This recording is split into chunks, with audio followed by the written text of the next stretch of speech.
કદાચ 15મી ઓગસ્ટ ગઈ છે એના ઉપરથી વાત કરું તો બહુ બધા ફ્રીડમ ફાઇટરોની વાત થયેલી છે, પણ ભગતસિંહની વાત મને એટલા માટે ગમે છે કે તમે સાંભળેલી જ હોવી જોઈએ ને આવી પરમાર્થ નામની એકચ્યુઅલી પરમાર્થ માટે ચાલતી હોય એ સંસ્થામાં તો એનાથી વિધિત હો જે દાતાઓ છે, સુરતથી દાન મળે છે અને આટલું ઉત્તમ કામ થાય છે એનો આનંદ થાય.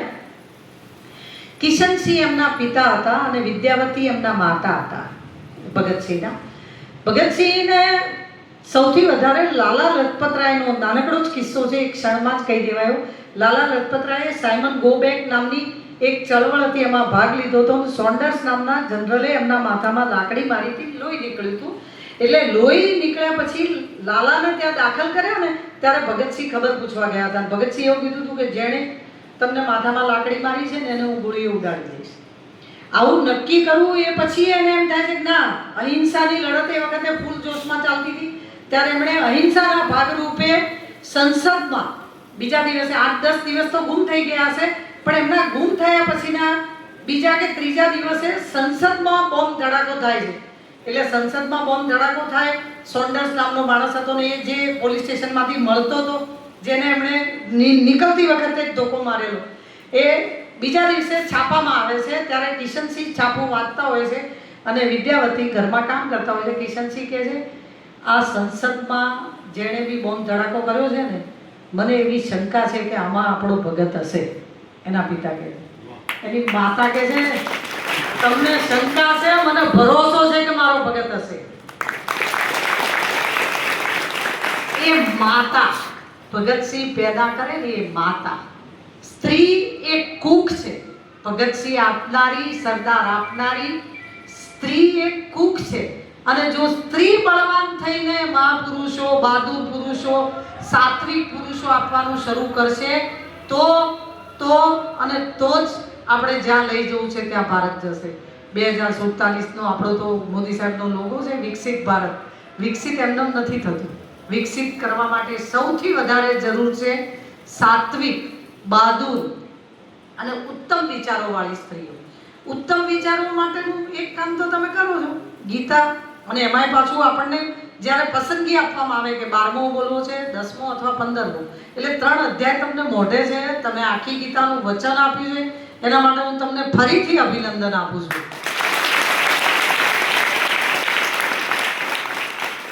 ગીતા મૃત્યુ પછી વંચાતી હતી. ગીતાના પાઠ 12 દિવસ કરતા હતા.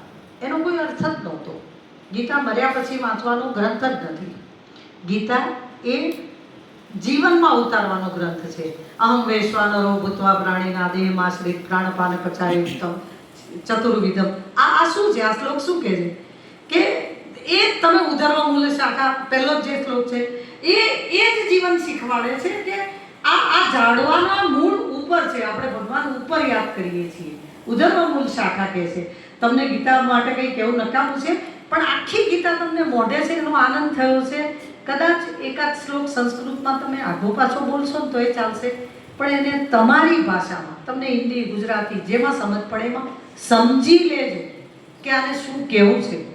તમે કલ્પના તો કરો કે અહિંસામાં માનવાવાળો, સમાનતામાં માનવાવાળો કોઈ એક દેશ જ્યાં કોઈને કંઈ નહીં કહેવાનું, એ દેશમાં યુદ્ધ કરવાનું કહેવા માટે ગીતા કહેવાય તોય ગીતા વિશ્વનો સર્વશ્રેષ્ઠ ધર્મગ્રંથ કઈ રીતે થઈ શકે? આમ જોવા જાય તો અર્જુને તો હિંસા પડી મૂકી હતી. અર્જુને શું કીધું હતું કે મારા હાથ પગ ઢીલા, પહેલો જ શ્લોક છે પહેલામાં કે મારા ગાત્રો શિથિલ થઈ ગયા છે ને હું યુદ્ધ નહીં કરું. એ પછી યુદ્ધ કહેવા માટે કહેવાયેલો કોઈ ગ્રંથ હોય એ સર્વશ્રેષ્ઠ કઈ રીતે હોઈ શકે? યુદ્ધના તો ફેવરમાં આપણે છીએ જ નહીં, તો પણ એ સર્વશ્રેષ્ઠ ગ્રંથ એટલા માટે થઈ શક્યો કે એમાં આખો જીવન ધર્મ તમે જુઓ તો એમાં સનાતન શબ્દ 15મા અધ્યાયમાં જ આવે છે. ક્યાંય આખી ગીતામાં હિન્દુ શબ્દ નથી. સનાતનના મૂળિયાઓ બહુ ઊંડા છે અને એ બાબતે તો મને હવે એમ લાગે છે કંઈ કહેવું નથી, પણ તમે મારી વાર્તાઓ બહુ સાંભળી હશે. ભારત જે વિકાસની ગતિ પકડી છે, ગઈકાલે કે પરમ દિવસે હું સાહેબ 2 જણા કોણ બનેગા કરોડપતિ જોતા હતા, ત્યારે એમાં અમિતાભ બચ્ચને કોઈ ગેસ્ટ બોલાયા હતા, પવનકુમાર અને મિસ્ટર ડાકા કરીને 2 હોય છે. 2 છોકરાઓ ઈસરોમાં કામ કરતા હોય છે. એમાંથી નોકરી છોડી અને પ્રાઇવેટ રોકેટ બનાવે છે. અને પ્રાઇવેટ રોકેટ બનાવવાનો 100 કરોડનો ખર્ચો હોય છે. એ 100 કરોડ રૂપિયા લોકો આપવાવાળા મળી રહે છે. કારણ કે એનું કામ ઉત્તમ હતું. આવડી મોટી હરણફાળ વિશ્વમાં આપણો ત્રીજો દેશ છે. અમેરિકા અને ચાઇના સિવાય કોઈએ પોતાના રોકેટ નથી બનાવ્યા. આપણે ત્રીજા નંબરના દેશ છીએ. એ બાબતે એનું અભિમાન થઈ જાય કે ભારત આટલે પહોંચે છે અને તોય એને ફંડફાળા ખૂટતા નથી. જો તમે સારું કામ કરશો તો સુરતથી પૈસાની પાળ બંધાવવાની છે. નક્કી રૂપિયા ખૂટવાના નથી. જો તમે કોઈક એવું કામ કરો કે જેનો ટ્રસ્ટીઓને આનંદ થાય દાન કરવાનો. પરમાર્થ નિકેતન છે એટલે પરમાર્થનું જ કામ થાય છે. કેવડો ભારે શબ્દ છે. આ એક શબ્દ સમજી જઈએ ને તોય ચાલી જાય.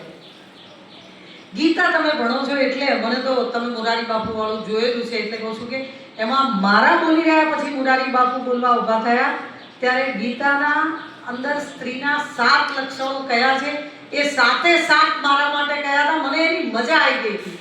તમને કદાચ એટલા સુધી તમારી ગીતા પહોંચી હોય તો કીર્તિ, મેઘા, શ્રી, વાક્ય, ધૃતિ એ 7 લક્ષણો હોય ત્યારે એ સ્ત્રી પૂર્ણ સ્ત્રી કહેવાય. અને એમાંથી કોઈ એક લક્ષણ પણ તમને લાગતું હોય તો ભલે બધા લાવજો, પણ કોઈ એક લક્ષણ પણ તમે તમારા જીવનમાં ઉતારી દેશો ને તોય પૂર્ણ સ્ત્રી બની શકશો. કીર્તિ, વાક, મેઘા, શ્રી એટલે લક્ષ્મી. આપણે એની એક ગીતાના લક્ષણની વાત કરીએ કે એમાં જ પૈસાની વાત થયેલી છે એટલે લક્ષ્મીની તો આપણે પૂજા કરીએ છીએ. પૈસાનો ક્યાંય વિરોધ નથી થતો. 2 મિત્રો હોય છે અને બહુ સુખિયા એક શેઠિયા હોય છે. તેનો બીજો મિત્ર હોય છે એ જ્યોતિષ હોય છે. એટલે પેલા બહુ જ સુખી ધનાઢ્ય શેઠ હોય છે એમનો જ્યોતિષ મિત્ર આવે છે. એને કહે છે કે તું જ્યોતિષ છે તો જોઈ આપને, હમણાં બહુ ટાઈમથી ઊંઘ નથી આવતી રાત્રે, એટલે કે ઊંઘ ઉડી જાય છે. એટલે પેલો જ્યોતિષ કહે છે કઈ દિવસે એવી ઘટના બને ને ઊંઘ ઉડી જાય છે? એટલે કે ના એવું તો કંઈ નથી થતું. એટલે કે કેવી ઘટના?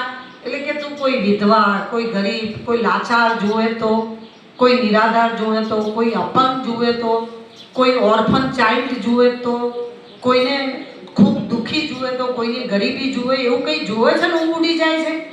કોઈને આવી ઘટના જોયા પછી તને રાત્રે ઊંઘ નથી આવતી? એટલે કે ના.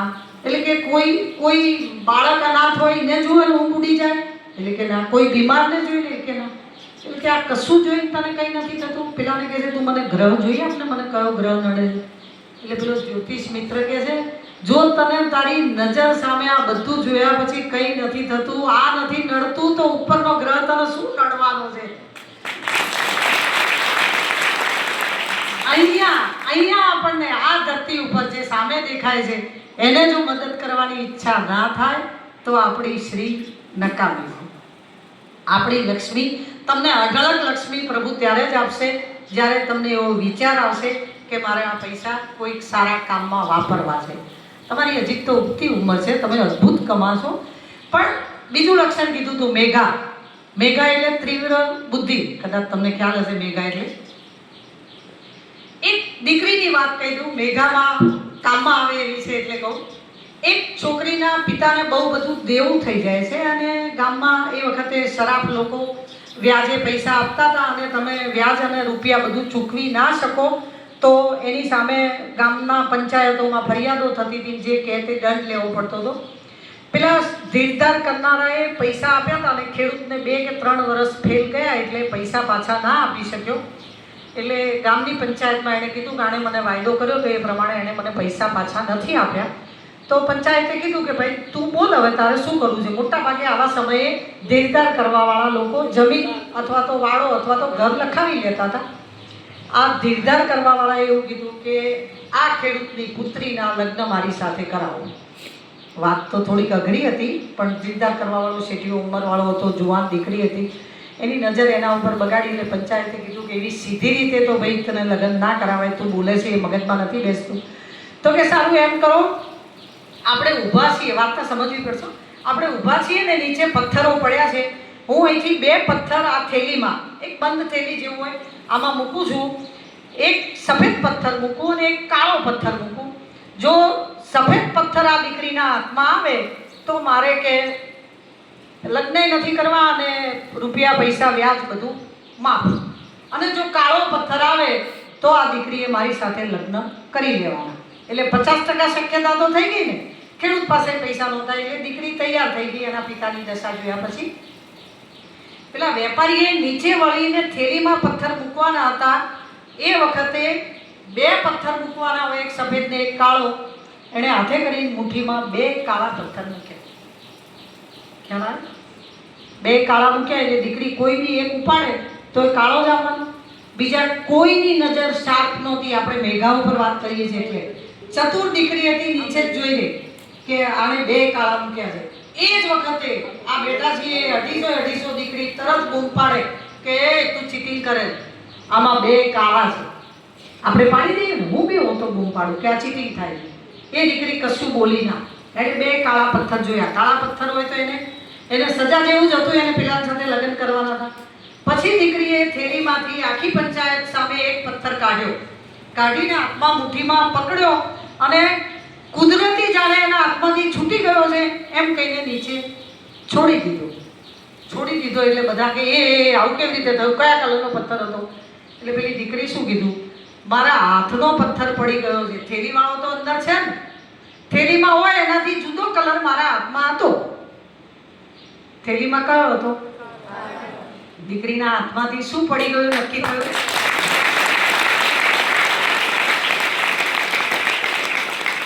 ખબર પડી. બાપનું દેવું માફ કરે, પેલાને પરણવા ના જવું પડે અને તોય કોઈ પણ જાતનો અવાજ કર્યા વગર કુદરતી રીતે ઘરે આવે. આ તીવ્ર બુદ્ધિનો આનાથી મોટો દાખલો મેં ક્યાંય જોયો નથી. તમે એ વખતે એવું કહી શકતા હતા પંચાયતને કે આને બે મૂક્યા, પેલો કે આ ભૂલ થઈ ગઈ, ચલો બીજી વાર મૂકી, એમ કહીને ફરી પાછી શક્યતા આવતી હતી. ત્યારે એને શું કીધું, બરાબર છે. એ વખતે ચૂપ રહેવું, પેલો બે ભરે છે એ જોઈ લેવું. નજર તમારી ચેતન હોય તો તમે દુનિયા પારનું જંગ જીતી શકો. મારી એ કહેવાનો અર્થ એ છે કે કોઈ પણ સમયે બુદ્ધિની જરૂર પડે છે. તમે તમારી અને કોઈ ધાર કાઢ્યા વગર બુદ્ધિ કદી કુશાગ્ર થતી નથી. રોજે તમને ભણાવવાનું, યાદ કરાવવાનું, અથવા તો ગીતા મોઢે કરાવી. ગીતા તો ચોપડીમાં લખેલી છે, તમને મોઢે ના કરાવીએ તોય ચાલે, પણ એ લીધે તમારી બુદ્ધિ કુશાગ્ર થાય. અને બુદ્ધિ કુશાગ્ર થાય તો જીવનના દરેક ક્ષેત્રે તમે કોઈ પણ લડત જીતી શકશો. મેં એક મિત્તલબેન છે, BSSMમાં કામ કરે છે, ત્યાં કલોલની જોડે એમની સંસ્થા છે. શ્રીની વાત કરું તો એ બહુ જ બધું પાણીનું ને વૃક્ષોનું ને ગરીબોનું ને બાળકોને અનાથને ભણાવવાનું બહુ કામ કરે છે અને અદ્ભુત કામ છે. હું એની સંસ્થામાં જાઉં છું ઘણી વખત. મેં એને પૂછ્યું કે મિત્તલ, કોઈ દિવસ પૈસાની તકલીફ પડે છે કે ના? પૈસા આપવાવાળા તો પડ્યા છે. જો કામ સારું હોય છે ને તો એક દિવસ ઊભું રહેતું નથી. દાતાઓ પણ લાઈન લગાવીને ઊભા છે. એટલે તમે અહીંયા સારું ભણશો ને, એવા ટકા લાવજો, એવી કારકિર્દીમાં જજો, એવું જીવન જીવજો કે આ સંસ્થાને દાન આપનારાઓની પણ લાઈન લાગે. મહેરબાની કરીને એવું કોઈ કામ ના કરતા કે કોઈ દિવસ છાપામાં એવો લેખ આવે કે આ કુકર્મ કરવાવાળી દીકરી પરમાર્થ સ્કૂલમાં ભણી હતી. હું તમને હાથ જોડીને વિનંતી કરું છું, જીવન તલવારની ધાર ઉપર જીવવું પડે એવું આ સમયમાં તો જીવવું જ પડે છે. દીકરા, એવું જીવજો કે તમારી સંસ્થાનું અને તમારા માવતરનું બધાનું નામ ઉજ્જવળ થાય. વાક, એ પણ વાક એટલે વાણી, એ પણ સ્ત્રીનો ગુણ લખેલો છે.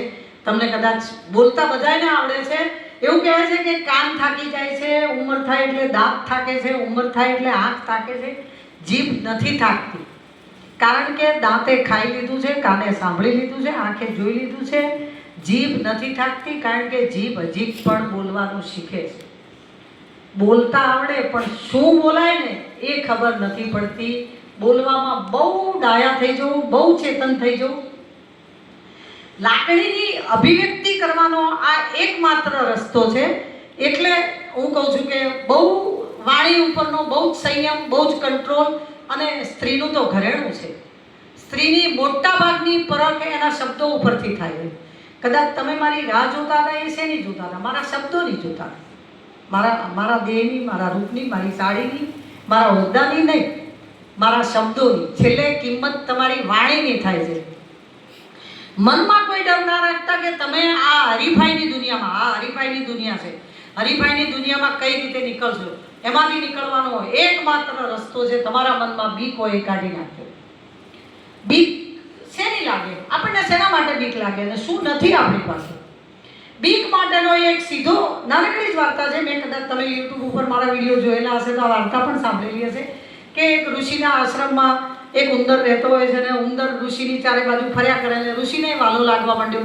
પછી ઋષિને કહે કે તમે તો કે શક્તિવાન છો ને તમારામાં તો સત છે ને મને બિલાડી બહુ હેરાન કરે છે, બહાર નીકળું છું એવું તરત જ બિલાડી મને ખાઈ જશે એવી બીક લાગે છે, મને બિલાડી બનાવી દો ને એટલે મારી જફાત જાય. ઋષિ તો સાત્વિક શક્તિશાળી હશે એટલે ઋષિએ ઉંદર ઉપર હાથ ફેરવીને એને બિલાડી બનાવી દીધી. બિલાડી બન્યા પછી બી થોડાક દિવસ પછી સુકાતી જ જાય. એટલે કે શું થયું? એટલે કે તમે બિલાડી બનાવી દીધી પણ મને ખબર નથી, હું બહાર જ્યાં ફરું છું ત્યાં મને કૂતરાની બીક લાગે છે, કે મને આવી ખબર હોત તો હું કૂતરો જ ના બને. તમે એવું કરો ને એકવાર મને કૂતરો બનાવી દો. કૂતરો બનાવી દો. કૂતરો બનાવ્યા પછી એ થોડાક દિવસ પછી સુકાતો જાય કે હવે શું છે? એટલે કે આ તો તમે કીધું જ નહોતું કે બહાર આટલા બધા સિંહ ને વાઘ ફરે છે, મને ફાડી ખાય છે, એમ કરો ને એના કરતાં મને હતો એ ઉંદર જ બનાવી દો. પેલો કે જાત બદલવાની જરૂર નથી, બીક બદલવાની જરૂર છે. તમારે જરૂર શેની હોય? બીક બદલવાની.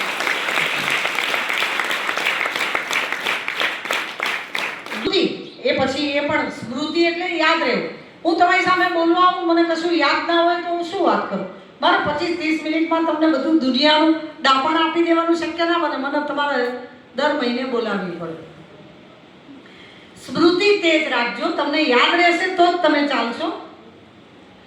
કોનાથી નમ્ર રહેવું, કોનાથી સાવધ રહેવું એટલી ખબર તો આપણને સ્ત્રીની જાતને પડે ને. આપણે કોઈની નજર ના રાખીએ એવું ના બને. સૌથી પહેલા હું મારી વાત કરું તો હું જાહેર જીવનમાં બેઠી ને ત્યારે સાહેબ તો પોલીસ કમિશનર હતા, કોઈ એવી બીક ના લાગે, પણ સાહેબે મને પહેલા જ કીધું હતું મને કે તને સ્ત્રી થઈને આજથી 40 વર્ષ પહેલા તો સ્ત્રીઓને પોતાના બિઝનેસમાં બેસવું અઘરું હતું. નોકરી તો કરી શકે પણ ધંધા ઉપર બેસવું એ અઘરું હતું. હું સાહેબને થેન્ક યુ કહું એનું કે મને એની તક આપી. પણ ત્યારે મને એવું કીધું હતું તને કંઈ ડર લાગે ને એવું તો મને તરત કહી દેજે.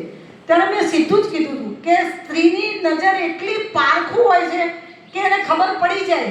મારી 30 વર્ષની ઉંમર હોય એટલે આપણી જુવાની હોય એટલે મેં કીધું કે અમને સૌથી પહેલાં ખબર પડે કે આ માણસ નથી સારી રીતે અમારી સામે જોતો. દુનિયાને ભલે મોડી પડતી હોય, સૌથી પહેલી પારખું દીકરીને ખબર પડી જ જવી જોઈએ કે આ માણસનો ઈરાદો ખરાબ છે. તમે એ પારખો ના અને તમે ભોળવાઈ જાઓ, તમે પલળી જાઓ તો તમે ડફોળ બનો છો. બાકી હું નથી માનતી કે કોઈ છોકરી પારખતી ના હોય. આપણને પ્રભુએ જેમ અનેક શક્તિઓ આપી છે એમ આ પણ શક્તિ આપેલી છે. ધ્રુતિ એના પછીનું લક્ષણ છે ધીરજ. ધીરજ મેં કીધું એ કે પેલી છોકરીએ ધીરજ રાખીને ચૂપ રહી કે કાળો પથ્થર છે. પણ બહુ જ ધીરજ ના હોય ને તો આપણા નામ આકાશમાં ના લખાય. સુનિતા વિલિયમ આકાશમાં ગયા હતા ત્યારે 9 દિવસ માટે ગયા હતા. અવકાશયાત્રી હતા. મહેસાણાની જોડે ઝુલાસણની દીકરી છે. તમને ખબર હોય તો અવકાશયાનમાં જીવતા માણસો મોકલવાનું હજી આપણને નથી આવડ્યું. સુનિતા વિલિયમ ગયા ત્યારે 9 દિવસની યાત્રા હતી. જેના ઉપર જીપીએસ અમને દામનગર લઈ આવે છે એ જીપીએસ, જેના લીધે આ બધી દુનિયાના બધા રોડથી માંડીને જે આપણે જીપે કહીએ છીએ એ બેંકો અથવા તો વોટ્સઅપ બધું ચાલે છે એ આપણને મળે છે ક્યાંથી? અવકાશમાંથી. ફોન લાગે છે ક્યાંથી? કોઈ પણ માણસ ગમે ત્યાં હોય તેની જોડે ક્ષણમાં વાત થાય છે. આ બધું આજથી લગભગ 200 વર્ષ પહેલાં કોઈ એમ કીધું હોય કે તમે આમ હાથ દબાવશો ને આખા રૂમમાં પ્રકાશ થઈ જશે તો એને જાદુ કહેવાતું. અત્યારે તમે સ્વિચ દબાવો એટલે આખા રૂમમાં પ્રકાશ થઈ જાય. પહેલાં તમને જ્યારે આપણે રામાયણમાં એવું વાંચ્યું હતું, મહાભારતમાં આપણે જોયેલું છે, પુષ્પક વિમાન આપણે રામાયણમાં સાંભળેલું છે. મહાભારતમાં સંજય ધૃતરાષ્ટ્રને મહેલમાં બેસીને યુદ્ધ બતાવે છે. તો યુદ્ધ તો કુરુક્ષેત્રમાં ચાલતું હતું, મહેલ તો હસ્તિનાપુરમાં હતો. એ કેવી રીતે બતાવ્યું છે? આ જે ગીતા કહેવાય છે ને એ ગીતા પણ ટીવી ઉપર કહેવાય છે. એકચ્યુઅલી કૃષ્ણએ અર્જુનને કીધી છે પણ કીધી છે ધૃતરાષ્ટ્રને કોણે? સંજય. એટલે એ વખતે પણ ટીવી હતા પણ આપણને ખબર નહોતી એટલે આપણે એમ કહીએ છીએ કે આ ટીવી એ ગઈકાલની શોધ છે. આપણને આપણી સંસ્કૃતિમાં જો ઊંડા ઉતરીને કંઈ પણ શોધતા આવડે તો હું ગેરંટી આપું છું કે ભારતથી આગળ કોઈ દેશ નથી.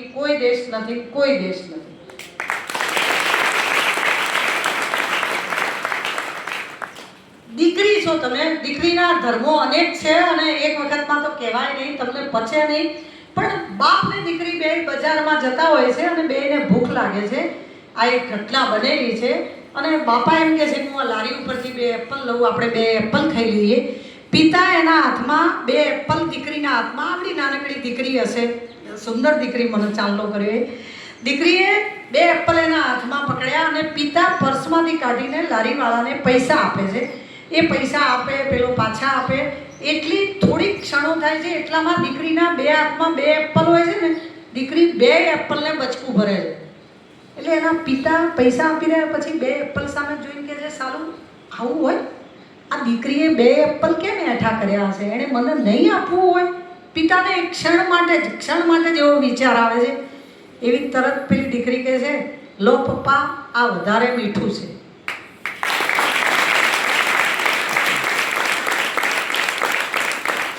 દીકરી આપીને સ્વાદ લેવા વાળી વસ્તુ. આપણને કોઈ પણ કંઈ પણ જમવા આપીએ, કંઈક ખવડાવીએ તો સંતોષ થાય છે. દીકરી એ સ્વરૂપ જ જુદું છે. કોઈ એમ કહેતું હોય કે કેમ દીકરાઓ ના કરી શકે. દીકરાઓ એ જુદી માટીના બનાવેલા છે. જો દીકરા અને દીકરી બે, આ સમોવડીનો જે અત્યારે યુગ ચાલ્યો છે, બે સરખા જ હોતે, એક સમાન બનાવવાના હોતે તો પ્રભુએ 2 સ્વરૂપ બનાવ્યા જ ના હોત. સ્ત્રી છે જેમાં લજ્જા છે, સ્ત્રી છે જેમાં સંવેદના છે, સ્ત્રી છે જેમાં સમર્પણ છે, સ્ત્રી છે જેમાં ત્યાગ છે. આપણને આટલા બધા સદગુણો માટે મૂક્યા છે. અને કદાચ હું તો કહું છું, શાસ્ત્રોમાં લખ્યું છે, પણ તમને ખ્યાલ હોય તો પ્રભુએ સ્ત્રી બનાવ્યા પછી કશું બનાવ્યું જ નથી. એને એમ લાગ્યું છે કે સંપૂર્ણ સ્વરૂપ આપી દીધું. આપણાથી આગળ એને કશું બનાવવાનું મન નથી થયું. એટલે કહું છું, સ્ત્રી તરીકે મને કોઈએ પૂછેલું હતું કે બીજો અવતાર મળે તો તમે શેનો લો? મેં કીધું ભવ દીકરી થઈશ. ભવ પ્રભુ બધે નથી પહોંચી વળ્યો એટલે એણે સ્ત્રીનું સર્જન કર્યું છે. અને એ સત્ય વાત એટલા માટે છે કારણ કે બીજા બાળકનું સર્જન કરવાની શક્તિ આપણામાં છે. એક જીવમાંથી બીજો જીવ આપવાની આપણી તાકાત છે. આપણા ઘરમાં સાપ આવે, ગરોળી આવે ત્યારે આપણે ભાઈને કહીએ કે ભાઈ સાપ આવ્યો છે, તું કાઢ, તો ભાઈ જ કાઢે, એમાં નવાઈ નથી. પણ ભાઈ એ કરે પછી આપણે એમ કહીએ કે કેમ છોકરી જ રસોઈ કરે? તો દીકરી જ કરે, કારણ કે આ લજ્જાનું કામ છે, આ નજાકતનું કામ છે. આપણને નજાકત આપી છે પ્રભુએ. પુરુષ સમોવડીવાળા વાતમાં ના જવું, કારણ કે એનાથી ઉપર આપણને થોડોક દરજ્જો આપ્યો છે. સમોવડા થવા જઈએ છીએ ને તો એક પગથિયું નીચે ઉતરવું પડે છે. ક્યારે આ દલીલમાં પડતા નહીં કે તમે કેમ નહીં ને અમે કેમ. મને કોઈ કહે કે સાહેબ કઈ રસોડામાં મદદ કરે, એટલે મેં કીધું ના. એ કે કોઈ દિવસ તમે ના હો તો? મેં કીધું એમને ચા બનાવતાય નથી આવડતું. એ કે એવું થોડું હોય? એટલે મેં કીધું હા એવું હોય, અને એવું છે એનો મને આનંદ છે કે ચા પીવામાં મારી રાહ જુએ છે.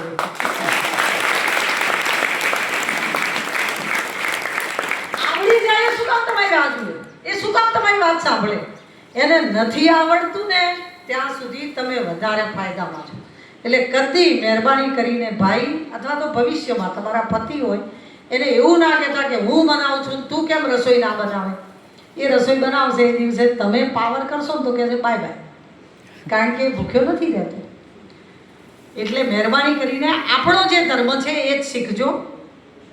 કદાચ તમારામાં બહુ બધાને તમારું પાત્ર પસંદ કરવાનું બાકી હશે. પાત્ર પસંદગી એટલે શું? મોટા ભાગના કેસમાં અમારા અમદાવાદ જેવા, જેને મેટ્રો સિટી કહીએ છીએ, એમાં તો દીકરીઓ હાથે જ પાત્ર પસંદ કરે છે. પાત્ર તમારા જીવનમાં, જીવન કોની સાથે જીવવાનું છે એની પાત્રની પસંદગી તમને હોવી જોઈએ. હું એના વિરોધમાં નથી. હા, પણ તમારા માવતર તમારા માટે પાત્ર પસંદ કરે ને તો ખોટું નથી કરતા. કારણ કે તમે જ્યારે પાત્ર પસંદ કરો છો ને ત્યારે એનું સ્ટેટસ જોઈ, એનો વિડીયો જોઈ, એનું ઇન્સ્ટાગ્રામ જોઈ, અથવા તો એના સ્ટાઇલના કપડાં જોઈને તમે પાત્ર પસંદ કરો છો. માવતર જ્યારે પાત્ર પસંદ કરે છે ને ત્યારે એનું કુટુંબ, એનું ખાનદાન, એના માવતર, એની પેઢીઓ, એની રીત, એ બધું જોવા રહે છે. કારણ કે ખાનદાની એ લોહીમાં આવે છે. જો એના લોહીમાં ના હોય ને તો ના. માવતર બધું તપાસે. આપણે માત્ર પાત્ર જોઈએ છીએ એટલે દીકરીઓ કોકવાર ડફોળ બને છે દિલ્હીમાં એની પસંદગીનું પાત્ર હતું. 36 ટુકડા કરીને ફ્રીજમાં લાશ મૂકી દીધેલી. 3 મહિનાએ મળેલી. આપણે સમાચાર વાંચેલા છે, કદાચ તમને એ ઘટનાની ખબર ના હોય તો. એ છોકરાએ જેને પ્રેમ કરતો હતો એને એમ કે હું આને મારી નાખીશ, એ પછી બહાર લઈ જઈશ તો લાશ ક્યાં સગે વગે કરીશ, અને અહીંયા મૂકીશ તો લાશ ગંધ મારશે. એ પાત્ર જેને પસંદગીથી પ્રેમ કરીને લગ્ન કર્યા હતા એના 36 ટુકડા કરીને ફ્રીજમાં મૂક્યું હતું, એટલે સડે નહીં અને વાસ આવે નહીં.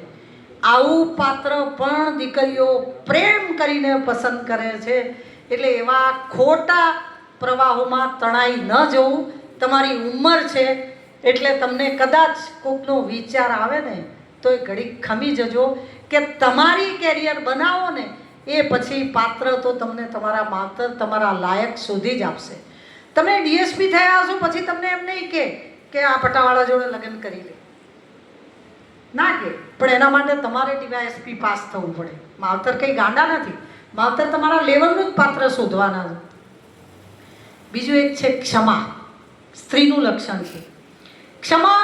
એ તો આપણને પળે પળે આવડવી જોઈએ. પળે પળે એટલે જાનવર, માણસ, જંતુ બધા ઉપર ક્ષમા હોવી જોઈએ. પણ ક્ષમા માટેની એક નાનકડી વાર્તા છે. મેં વાર્તાઓ બહુ કીધેલી છે, મને દુનિયા ઓળખે છે ઇન્સ્ટાગ્રામ ઉપરની વાર્તા ઉપરથી, એટલે કહું. એક મંદિરમાં ભંડારો ચાલતો હોય અને ભંડારામાં બધાને મફત જમવાનું મળતું હોય છે. એક શેઠ એ દિવસના દાતા હોય છે. શેઠ પોતે રસોડામાં પીરસવા આવે અને સવારથી ભંડારો ચાલે. અનેક લોકો એ દિવસે પૂનમ હતી એટલે જમવાવાળા હોય. સાંજ સુધી અનેક લોકોને જમાડી થાક્યા હોય છે અને રાત્રે વાસણો ધોઈ બધું મૂકી દીધા પછી એક માણસ મોડો આવે છે, મને ભૂખ લાગી છે, મારે જમવું છે. એટલે પેલાને એવું થયું કે સારું સવારથી બધું ચાલુ હતું, હવે બધું પત્યું, પછી થાક્યા હતા એટલે કંટાળો તો આવ્યો, પણ તો એમ કે આને એકને ભૂખ્યો નહીં જવા દેવાય. વળી પાછા ફરી થોડું ઘણું આગું પાછું ભેગું કરીને ફરી ગરમ કરીને એને જમવા આપે. જમવા આપવા જાય એટલે શેઠ કે બોલ નમો નારાયણ. પેલો કે નમો નારાયણ તો નહીં બોલું, તાર ખાવાનું હોય તો આ. પેલો જે રાત્રે ભૂખ્યો આવ્યો છે એ એમ કે છે નમો નારાયણ તો નહીં બોલું. શેઠ કે મારા આશ્રમનો, મારા ભંડારાનો નિયમ છે, નમો નારાયણ તો બોલવું પડશે. નમો નારાયણ તો કે નહીં બોલું. તો કે તને ખાવા નહીં આવે. કે નમો નારાયણ તો નહીં બોલું, તાર થાળી પાછી લઈ જવી લઈ જાય. શેઠ કંટાળેલા હશે, ગુસ્સે થયા હશે કે સાલા જા નહીં આલું. શેઠ થાળી પાછી લઈ ગયા. પાછી લઈ ગયા પછી રાત્રે શેઠ ઊંઘી ગયા હતા અને સપનામાં ભગવાન આવ્યા અને કે આજે પેલા જમવા કેમ ના આપ્યું? એટલે કે નમો નારાયણ નહોતો બોલતો, તમારું નામ બોલવાની ના પડતો. એટલે ભગવાન કે એવું તો એ 60 વર્ષથી કરે છે, તોય મેં એને 60 વર્ષનો ના કરે.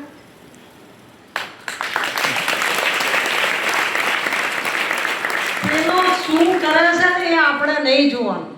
બીજાનો ધર્મ આપણે નક્કી નહીં કરવાનો. આપણો ધર્મ છે માફ કરવાનો. આપણે માફ કરતા રહીશું તો આપણે કાયમ પ્રભુ આપણને માફ કરતો રહેશે. મેં અનેક વખત જોયું છે કે આ લક્ષ્મી એટલી ચંચળ છે કે એને એક જગ્યાએ નથી ફાવતું, પણ એક જગ્યાએ નથી ફાવતું એ પછી જાય છે ક્યાં? સત્કર્મો હોય ત્યાં. એટલે તમે એક જ રસ્તો પકડજો સત્કર્મોનો, એ પછી તમારી પાછળ તમારો હોદ્દો, તમારું ભણતર એ બધું દીપી ઉઠશે.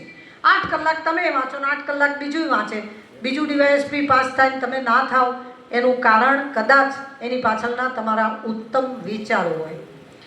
આ એક જ ભેજું છે. મારા નાના બેન હતા ને એ બીમાર હતા થોડાક, એટલે મને કે મને હાથે પગે ખાલી ચડે છે. એટલે મેં કીધું મગજમાં કંઈ થાય છે? એટલે કે ના, મગજ કમ્પ્લેટ ચાલે છે. મેં કીધું તો મગજ સરસ હશે ને તો પથારીમાં હશે ને તોય માણસ પૂછવા આવે છે. માત્ર આપણા વિચારો ઉત્તમ હોવા જોઈએ. શરીર કરતાં એ ખલુલ સાધનમ છે. સારા શરીર વગર સારા વિચારો નથી પેદા થતા, પણ તમારા વિચારો નિમ્ન કક્ષાના હશે તો તમારું જીવન બેશક નિમ્ન કક્ષાનું થઈ જશે. મુનિબા મઝારી નામની એક બલોચ દીકરી છે અને બલોચિસ્તાનની છે. એના પતિ સાથે એના 18 વર્ષની ઉંમરે લગ્ન થાય છે. પતિ દારૂ બારૂ પીતો હોય છે અને બેફામ ગાડી ચલાવતો હોય. પતિ પત્ની બે જતા હોય છે. 19 વર્ષની ઉંમરે એના પતિનો એવો એક્સિડન્ટ થાય છે. બાજુમાં મુનિબા આ મઝારી છોકરી બેઠી હોય છે, ગાડી અથડાઈ જાય છે. પતિ ગાડી પોતાની બાજુએ સેફ સાઈડે લઈ લે છે. લેફ્ટ સાઈડે બેઠેલી બેન ઝાડની સાથે ગાડી અથડાય છે અને આખી કમરથી ચાલુ કરીને ગરદનથી ચાલુ કરી કમ્પ્લીટ અપંગ થઈ જાય. અપંગ થઈ જાય છે એ પછી ઊભી નથી થઈ શકતી, એ કશું જ જીવનનું કોઈ કાર્ય ના કરી શકે, એટલી બધી લાચાર પરિસ્થિતિમાં થાય, આખી કરોડરજ્જુ તૂટી ગઈ હોય છે. સૌથી પહેલું કામ એનો પતિ એને ડાયવોર્સ આપવાનું કરે છે. પતિને સુંદર સ્ત્રી જોઈએ છે. મુનિબા મઝારીનો ફોટો જોઈ લેજો, યુટ્યુબ ઉપર છે, ખૂબ સુંદર છે. પતિને સુંદર સ્ત્રી જોઈતી હતી, એણે તરત ડાયવોર્સ આપ્યા. એ પછી આ છોકરી પથારીમાં બેઠા પછી એણે ડૉક્ટરને એવું કીધું કે ડૉક્ટર, હવે મારી કરોડરજ્જુ સરખી થાય એમ નથી, હું ચાલી શકું એમ નથી, મારો ખાલી એક જમણો હાથ ચાલે ને એવું કરો તો એ ચાલશે. ડૉક્ટરે અથાગ પ્રયત્નો કર્યા અને 3 વર્ષે એને એનો જમણો હાથ ખાલી 3 જ આંગળીઓ, ચોથી નહીં 3 આંગળીઓ એક્ટિવેટ થઈ. એ પછી એણે ચિત્રો દોરવાનું ચાલુ કર્યું.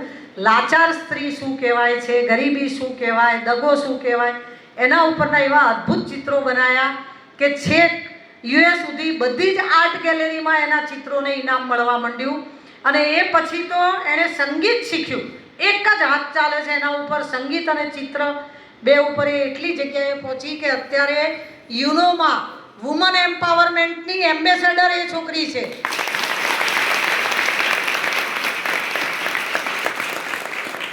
આજે વ્હીલચેરમાં ફરે છે, પણ સરકાર એનો તમામ ખર્ચો અને વિશ્વ સંસ્થાઓ એની રાહ જુએ છે, કારણ કે એ લેક્ચર આપી શકે છે. અને લેક્ચર શેના આપે છે? સ્પિરિટના. કોઈ દુર્ઘટના તમારા જીવનમાં ના થાય એવું ના બને, દુર્ઘટના વખતે તમે એને રિસ્પોન્સ કેવું કરો છો એના ઉપર આધાર છે. બહુ જ સરસ રીતે તમારી સ્વતંત્રતાને વાપરજો. જેમ કે સ્વતંત્રતા દિવસ થયો. સ્વતંત્રતા એટલે શું? સ્વતંત્રતા એટલે બેફામ જીવન જીવવું એ નહીં. સ્વતંત્રતા એટલે તમારે જેવું ઉત્તમ જીવન ઘડવું હોય એ ઘડવાની તકો મળે. સ્વતંત્રતા એટલે ઉત્તમ જીવન જીવવાની તકો, પ્રગતિ કરવાની તકો. આપણી તો સંસ્કૃતિ જ જુદી છે. તમને ખબર હોય તો જનક રાજાની સભામાં પુરુષોનો વેદાંતની ચર્ચાઓ થતી હતી, એમાં સ્ત્રીએ હરાયા હતા બધાને. ગાર્ગી એ જૂની પદ્ધતિ નથી. આપણે તો કાયમથી સ્ત્રીઓને, કોઈ પ્રભુ આપણે નામ લઈએ છીએ ભગવાનનું, તોય પહેલાં સ્ત્રીનું નામ લેવાય. રાધા કૃષ્ણ, સીતારામ, ઉમાશંકર, આમાં પહેલાં બેન આવે છે. સ્ત્રીઓ નિગ્લેક્ટેડ નથી, સ્ત્રીઓએ એમનું સ્થાન સાબિત કરવું પડે છે. નહીં તો મારી સાથે મારા સાહેબ ના હતા. ગીતામાં જ કીધેલું છે કે 3 જ રસ્તા છે પ્રભુને પામવાના: જ્ઞાન, ભક્તિ અને કર્મ. મેં 30 વર્ષ સુધી સ્કૂલ ચલાવી. 4000થી વધારે બાળકો મારી સ્કૂલમાં ભણે છે, 450થી વધારે શિક્ષકો છે. બધા પ્રકારની સ્કૂલો ચાલે છે મારા ત્યાં. GSEB, CBSE, IB, કેમ્બ્રિજ, બધા પ્રકારના પેરેન્ટ છે. બધું કામ કર્યું. મેં 2 બાળકોથી સ્કૂલ ચાલુ કરી હતી. મારે એનો સલપાવ નથી જોઈતો. હું તમને એ હિંમત આપવા માગું છું કે કોઈ પણ કાર્ય મન લગાવીને કરો ને તો આસમાને અડો ને અડો જ.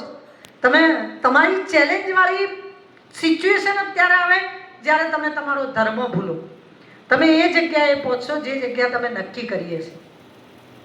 આટલા બધા ઊંચે પહોંચ્યા પછી બી મને કોઈ દિવસ, જ્યારે મારી 60મા વર્ષની બર્થડે હતી ત્યારે મને સ્ટાફે પૂછ્યું કે બેન હવે શું કરવું છે? મેં કીધું મને એક જ શોખ હતો, પૈસા કમાવાનો, અને મેં ઢળેઈ પૈસા કમાઈ લીધા છે. હવે મારા સંતાનો 2 અમેરિકામાં છે, 2 અહીંયા છે. એક ડેપ્યુટી કલેક્ટરમાંથી રાજીનામું આપીને મારી સ્કૂલ ચલાવ. હવે મેં કીધું મને જે ગમશે એ પરમાર્થનું કામ કરીશ. અહીંયા આવવાનું કારણ પણ તમારું નામ છે કે પરમાર્થ નામ તો છે. નિઃશુલ્ક વિદ્યાલય છે, આટલી સરસ રીતે તમને દાતાઓ રાખે છે, જમાડે છે. અને રવિવારે પણ રજાના દિવસે આટલી દીકરીઓ મારી રાહ જોઈને બેઠી છે. મને મારી સંસ્કૃતિનો ફાંકો છે. તમને કદાચ ફરજથી ખબર હોય તો સિદ્ધુતાઈ સપકાલ નામની એક મરાઠી માજી છે, હમણાં 2022 સુધી જીવતા હતા, હમણાં જ એક્સપાયર થઈ ગયા. મહારાષ્ટ્રીયન હતા. એમના પતિએ દારૂડિયા હતા અને એમને વાસણ વેચી માર્યા. પછી છેલ્લો સ્ટવ વેચવા જતા હતા ને ત્યારે એમણે ના પાડી કે હું ને મારો દીકરો 2 ખાઈએ શું. દીકરો 3 મહિનાનો 6 મહિનાનો દીકરો હતો. અમે ખાઈએ શું, સ્ટવ તો નહીં વેચવા દો. પેલા એ લાત મારી અને સ્ટવ વેચી માર્યો. એ પછી સિદ્ધુતાઈએ એ ઘર છોડી દીધું અને રેલવે સ્ટેશન ઉપર સૂતા. રેલવે સ્ટેશન ઉપર એમનો અનાથ દીકરો એ માંગીને ખાવા લાગ્યા. ત્યારે એમને ખબર પડી કે અહીંયા રેલવે સ્ટેશન ઉપર તો બહુ બધા અનાથ દીકરાઓ છે. પછી એમણે બધા દીકરાઓ ભેગા કર્યા અને બધા દીકરાઓને ખવડાવવા માટે મહેનત કરવા માંડ્યા, સફાઈ કરવા માંડ્યા. એમની ઉંમર નાની હતી, પુષ્કળ કામ કરીને અનાથ દીકરાઓને ખવડાવ્યું. એ પછી કોઈને દયા આવી કે ના સિંધુતાઈને, એમના ઉપર પિક્ચર બની છે સિંધુતાઈ માઈ, અને એમને 750 એવોર્ડ મળ્યા. એમને 2020માં તો પદ્મશ્રી એવોર્ડ મળ્યો. અને ડૉક્ટર, વકીલ એવા બધા બહુ જ બાળકો એમણે ભણાયા. 4 ધોરણ પાસ હતા સિંધુતાઈ, 4 ધોરણ પાસ હતા. ટેડેક્સ નામના વિડીયો આવે છે, કદાચ તમને આ બધા વિડીયો ક્યાં સારા હોય છે જોવા હોય તો ટેડેક્સમાં એકચ્યુઅલી જે સફળ થયું હોય ને એ જ માણસને બોલવા લાવે છે. એમાં 4 ધોરણ પાસ બાઈ બોલે છે અને MBA PhD એવી 3000 સ્ત્રીઓ સાંભળે છે. બહાર ક્યાં લેવા જવા છે તમારા કાગ બાપુ, ભગત બાપુ 4 ધોરણ પાસ હતા. એમને ત્યાં દિલ્હીમાં બોલાવા, જવાહરલાલ નહેરુ હતા ત્યારે તો વડાપ્રધાન, દિલ્હીમાં બોલાવા લાયા હતા ને ત્યારે જવાહરલાલ નહેરુને ગુજરાતીમાં ખબર ન પડે તો પણ એમનો એક દિવસનો પ્રોગ્રામ હતો, બીજા દિવસ રોક્યા હતા. બીજા દિવસ રોક્યા પછી કાનજી ભુટ્ટા બારોટ યાદ હોય તો તમને એ વાર્તા, એમને કીધું કાલે રોકાવ રાષ્ટ્રપતિ ભવનમાં તમારું જમણ છે. ત્યારે એમણે એમ કીધેલું કે મારે પોરબંદરમાં મેયરના ત્યાં નામ પાડવા જવાનું છે, મારો પોરબંદરનો મેયર મારા રાષ્ટ્રપતિ જ છે. આ ખુદદારી ક્યાં છે? ખુદદારીથી જીવેલો આ તો મલક જ ખુદદારીનો છે. કદાચ અમે વળતા આવતા હતા જોગીદાસ કુંવરના બારવટા આ પંથકમાં ચાલેલા છે, એટલે આ તો ધરતી જ પાણીયાળી છે. આમાંથી અમુક ક્યાંક અમુક ધરતીમાં કોઈક પાકે તો એની નવાઈ લાગે. તમે તો પાણીયાળા પાકો એની અમને નવાઈ ના લાગે. તમે ના પાકો ત્યારે અમને નવાઈ લાગે. તમને નસીબમાં જે મળવું જોઈએ, તમારું શરીર, તમારી ધરતી, તમારા સંસ્કાર, તમને સંસ્થા, અને આ બધું નિઃશુલ્ક, આવું બધું બધાને નથી મળતું. તમને મારો ટાઈમ થઈ ગયો છે પણ તોય કહી દઉં કે સ્વાસ્થ્ય સાચવજો, કારણ કે પેલું કાયા તારી રાખજે રૂડી ને ગરીબની એ જ છે મૂડી. તમારું શરીર સારું હશે ને તો જ તમે બહુ બધું કામ આગળ કરી શકશો. કાયા રૂડી રાખવાનો એકમાત્ર રસ્તો છે અંદર શું નાખો છો. પેટ્રોલ જેવું ભરો એવી ગાડી ચાલે. બહાર જેના રૂપાળા ફોટા હોય છે એ બર્ગર 7 મહિના જૂના હોય છે, મેક્સિકોમાં બનીને આવે છે. પહેલાં ફ્રીજમાં મૂકીને એમને થીજાવી દેવાના, પછી ઓવનમાં મૂકીને એને ઓગાળી દેવાના. એવું કોઈ જ વસ્તુ આપણા પેટમાં ન નાખવી જેના માટે આપણું શરીર નથી બન્યું. લેડી ડાયનાના DNA સુરતમાં મળ્યા હતા, એની 18મી પેઢી સુરતમાં હતી, એટલે 18 પેઢી સુધી DNA ચાલ્યા આવે છે. તમે તમારા DNAમાં તમારા માવતરે દૂધ બાજરી ખાધી હોય તો તમને એ જ વસ્તુ પચે. એડવર્ટાઇઝવાળો તો વેપાર કરે એટલે એ કહે કે તહેવારના દિવસે લાડવા ના ખાવ, કેડબરી ખાવ. ના, આપણા ડોહા લાડવા ખાઈને મોટા થયા છે, આપણને લાડવા પચે.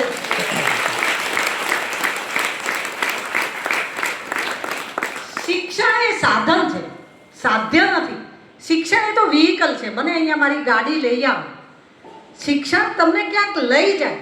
શિક્ષણ એ સાધન છે. તમારું સાધન પરફેક્ટ હોવું જોઈએ. અમારી ગાડી પરફેક્ટ હતી, પણ સાધન પછી છેલ્લે સાધ્ય જોઈએ. તમારું સાધ્ય નક્કી હોવું જોઈએ કે મારે આ જોઈએ છે. તમારે જે બનવું હોય ને એ રાત દિવસ મનમાં વિચારજો. ભાઈએ તો પહેલાં જ કીધું કે અમને કહીને ગયા છે, ભાલાળા સાહેબ આવ્યા હતા, ભાલાળા સાહેબે કીધું છે કે તમે નક્કી સંકલ્પ કરો તો બેન આવશે. જો આવડી બેન જેવડી વાતમાં એમનો સંકલ્પ સાચો પડે, તમારો નહીં પડે. નક્કી કરી લેજો.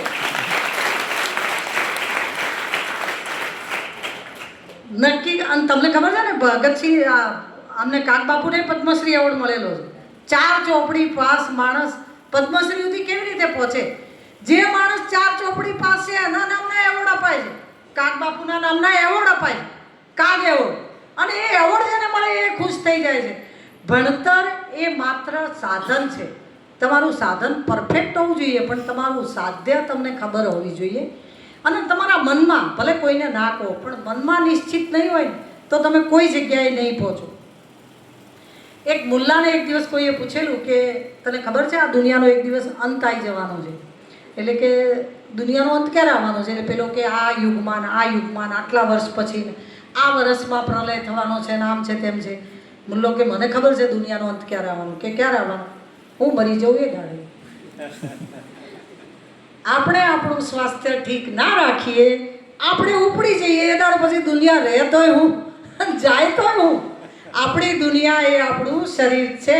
સ્વાસ્થ્ય સારું સાચવજો, કારણ કે તમારા હાથમાં તમારું સ્વાસ્થ્ય છે નહીં, તમારા પછીના, તમારું માવતરનું હોય તોય અને તમારા પતિનું હોય તોય એ કુટુંબનું સ્વાસ્થ્ય પણ તમારા હાથમાં છે.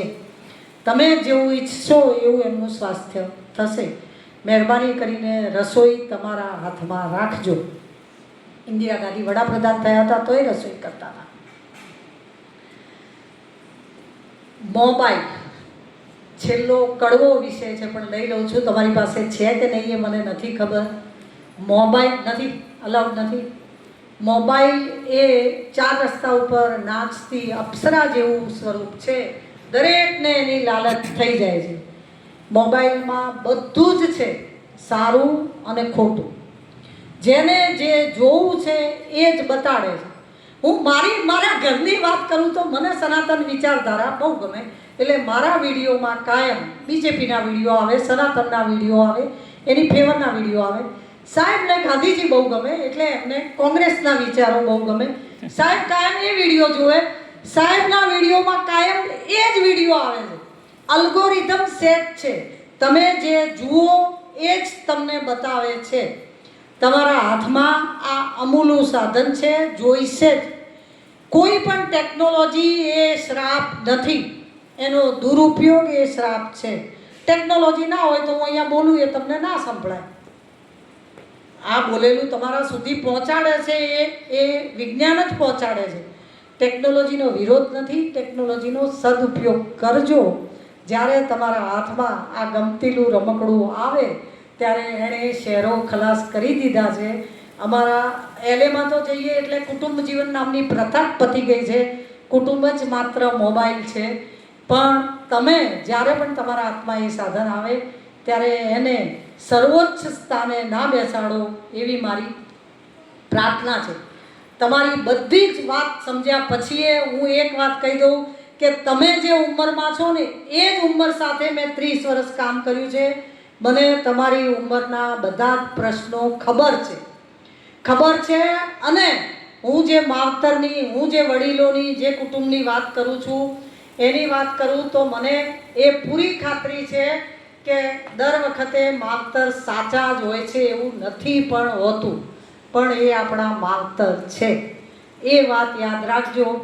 એક છોકરી ટ્રેનમાં જવાની હોય છે એટલે પોતાની ટિકિટ લઈ અને પોતાનો S12 ડબ્બો હોય, ટિકિટ નંબર 56 હોય, એ ડબ્બો શોધીને, એ સીટ નંબર શોધીને બરાબર એની જગ્યાએ પહોંચે એટલે એની ટિકિટ ઉપર એક કાકા વડીલ બેઠેલા હોય. છોકરી ટિકિટ કાઢીને બતાવે કે અંકલ આ મારી સીટ છે. અંકલ મૂછો ફફડાવતા હતા. અંકલ પાવરથી પોતાના ગજવામાંથી ટિકિટ કાઢીને બતાવે કે જો S12 56 નંબર આ મારી ટિકિટ છે, મારા હાથમાં આ નંબરની આ સીટની ટિકિટ છે. દીકરી હળવેરીને કહે છે અંકલ હશે તમારી ટિકિટ સાચી છે પણ આ ટ્રેન ખોટી છે.